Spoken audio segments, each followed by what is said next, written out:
all love the Galar fossils. Come on, admit it. But we're also yearning for those completed forms that we probably will never get. It's fair. I mean, why wouldn't we just accept this one random scientist who says this is exactly what they were supposed to look like, head and all?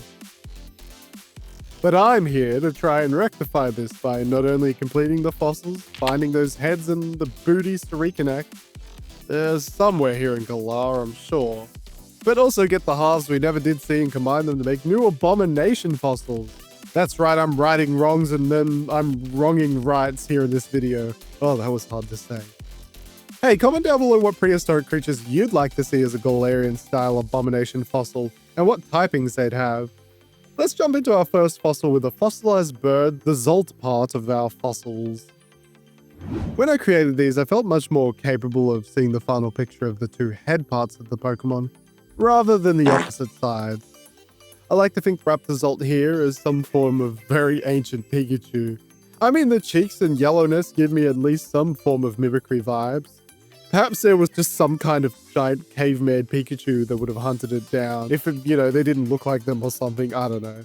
So I knew I wanted to give it something a little more Pikachu and give it that big old Pika tail that would have the end light up with electricity when it's excited. Honestly, it's hard to talk about design tropes when it's just the back half of a Pokemon. But hey, at least we don't have to see this Pokemon suffering anymore. Well, for now at least. I thought that the arm wing blades sort of things would also work well as a design for the talons and the feet, sporting the Velociraptor sort of design. Can't you just imagine a herd of these things just trying to hunt down like an Aurorus or something, jumping all over them? Originally I was going to mention Mamoswine here, but that ground typing kind of saves it for sure. Raptor-Zolt, the Jolt Pokemon, are pure electric type. Raptor-Zolt hunt in large packs. Due to their electrically charged talons on their feet, foes would quickly be paralyzed before being torn apart. It has quite the happy nature and will cuddle with trainers, although the tinkle from the electricity may prove quite annoying. Raptor-Zolt have the abilities Volt Absorb and Static. Fun fact that Sword and Shield has the icons for the fish and Draco parts mixed around, so that was the point of confusion for me.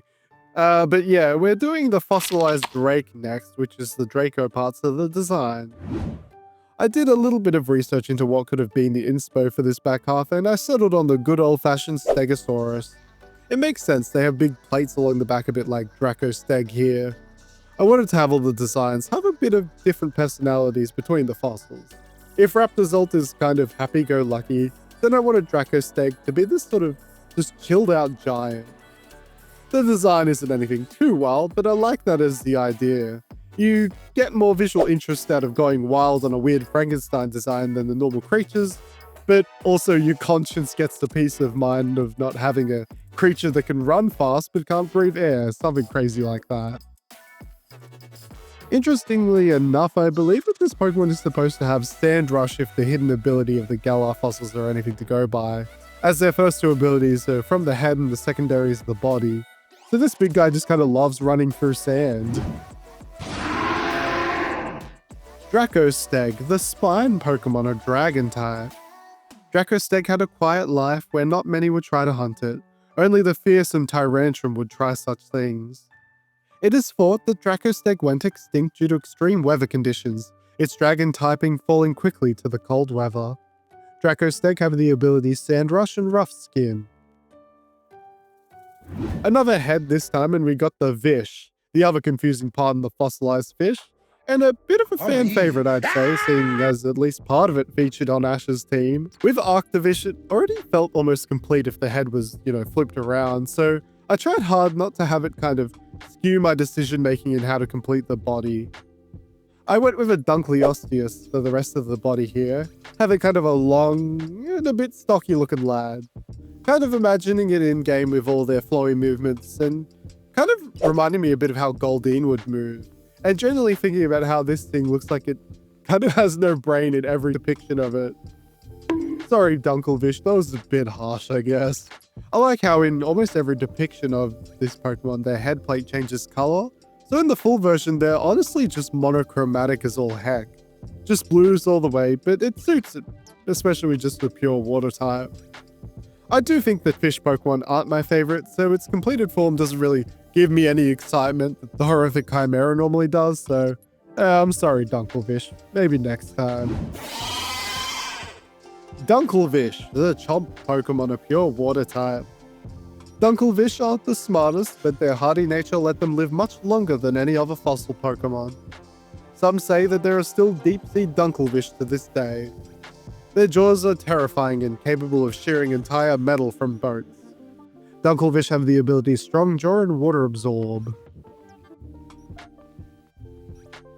And finally, our most mysterious one, the fossilized Dino. It's frosty and has flippers, and that's about it. I went with a Mosasaur for this one. Something kind of scary and aggressive. Got a bit more dangerous with this one. And I think it turned out rather well. It has a bit of a stockier build to it. Instead of being kind of half of the body, that icy part is the neck, which attaches to a long and flat, big, bitey, chompy mouth. This one felt the most nebulous to me when I started figuring out what I wanted for it, mainly because it could have been a few different dinos. But I think what I did with the chimeras for these ones definitely made me happy that I chose a Mosasaur for it. And the patterns of the fins just kind of fit so perfectly onto the head, it just works so well. I don't know, it's kind of got a cute energy to it, and not a fully I'm going to rip you in half vibe that it probably should have. Arcto-Saur, the icy sea Pokemon, a pure ice type.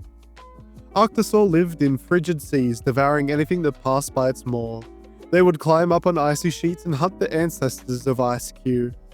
Even with their adaptations, they couldn't survive the changes in weather and soon went extinct. Arcto-Saur have the abilities Slush Rush and Swift Swim.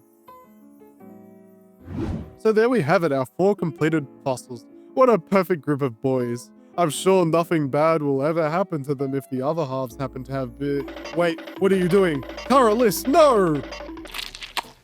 Combining Raptor-Zolt and Draco-Steg was one I was keen for because it sort of flips the Dracozolt design around.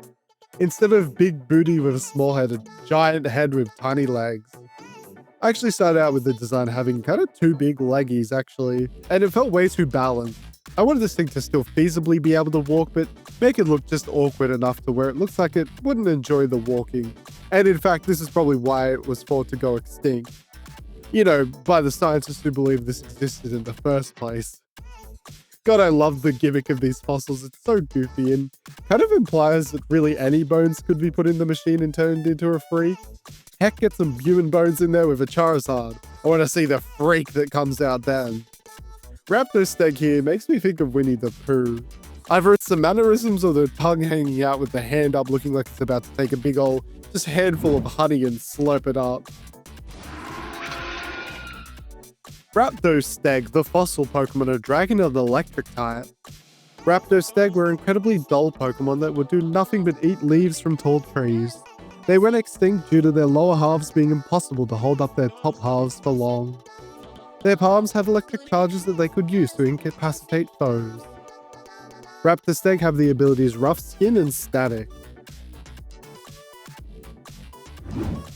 Let's skip the Raptor part and grab the Arcto-Saur. This is where the real freaky stuff happens and what made me want the Mosasaur part in the first place. Much like with Arctovish, Raptor-Saur was thought to be almost like some kind of penguin creature. I guess not really like Arctovish, but you'll see in a second. Like the penguins from Subnautica Below Zero, they had mouths on the top of their heads instead of facing straight forward. Such a weird evolutionary trait. Yeah, best not to think about it. I love that Arcto-Saur looks menacing and ready to fight, but flip its head up and Raptor-Saur just looks like it's so concerned with what you have done. It's watching you make these fossils in real time and is so upset. These would probably all have their own signature moves, that kind of the way the Bolt Beaker and Vicious Rend are. Hey, why don't you comment down below what you think their moves would be? I don't know, this one has captured my heart in the weirdest way. Like, it works so well, even though my brain is just kind of screaming for me to run away from it. Raptor-Saur, the fossil Pokemon on ice and electric type. It is thought that Raptor-Saur were the Pokemon Ice-Q's ancestors, who went extinct due to overhunting and their incredibly slow waddles. Their unique mouth was quite strong but makes feeding difficult, requiring them to lay flat to eat. Raptor-Saur have the abilities Static and Swift Swim. Hey, just a reminder that I have YouTube memberships now. Being a member means you get emotes, special badges, all the way up to the Rainbow Cypid badge, And your name will even be featured at the end of videos. And, you know, most of all, you'd be supporting me, and that means a lot. Or if you are of a certain tier, I'll also thank you personally and read out your previous comments. Alright, enough of this, back to the freaks. Dunkle-Vish plus Arcto-Saur has the same sort of energy as Arctovish. Surprisingly, it feels the most normal if it was combined in the regular way anyway. We already have the flipped head gimmick done in Raptor-Saur, so I thought it would be funnier if we went in and just flipped the body of Dunkle-Vish instead. Honestly, I don't know if that's exactly how it would work. Like, would the body just stay upright so the head would be flipped? I don't know, I'm just an artist, damn it. This one actually just feels really natural to me, but at the same time, when I first saw Arctovish, I was confused because I thought this part here was the mouth, and it just had like a weird cracked open head. So it took some time for me to actually understand it. Don't worry everyone, I'll get there eventually. I'll be okay. Dunkle-Saur, the fossil Pokemon are nice and water type. Dunkle-Saur overhunted the areas they lived in due to their highly aggressive nature. They were unable to swim to other seas and so went extinct. They're surprisingly slow due to their strange body plan. Moving up and down in water is faster than straight ahead. Dunkle-Saur has the abilities Water Absorb and Swift Swim. Our final one is Dunkle-Vish and Draco-Steg together, and this one's kinda cute. The top half of Draco-Steg sort of sits upright with their two front leggies, and I did a little bit of artistic liberty here, or it could have been just, you know, the fusion process, but they're a little longer here. It does make them look a bit like a Brachiosaur or something, but ah well. The Dunkle-Vish part magically creates a mermaid-like body for Draco-Steg, and now it's ready to fool sailors into a false sense of security to drag them under. I can imagine it singing like Laos in Dungeon Meshi or something. Another one where I feel like it'd have a bit of a pained existence, but also it could probably slide along the ice like a seal or penguin. You know, so long as there are some ice around. I can't help but imagine this thing honking like one of those seals, you know, the ones that kind of make those fart and say egg noises from their mouths. I love them. Dunkle-Steg, the fossil Pokemon are dragon and water type. Dunkle-Steg lived close to water where they were much more capable. Unable to breathe underwater though meant they couldn't escape from predators for long. Scientists found a Dunkle-Steg's top half fossil wedged in a riverbed, tragically where it met its end. Dunkle-Steg have the abilities Rough Skin and Water Absorb. Yeah, these ones are all weird and wacky, but they need a loving trainer. Like the video and share it around to make sure my fossils feel the love. And don't forget to subscribe if you haven't for more videos like this. Thanks so much for watching. Now excuse me, Karalis is attempting to, oh no, put a human bone in with a Gardevoir. No, stop, Kara, no, no, no!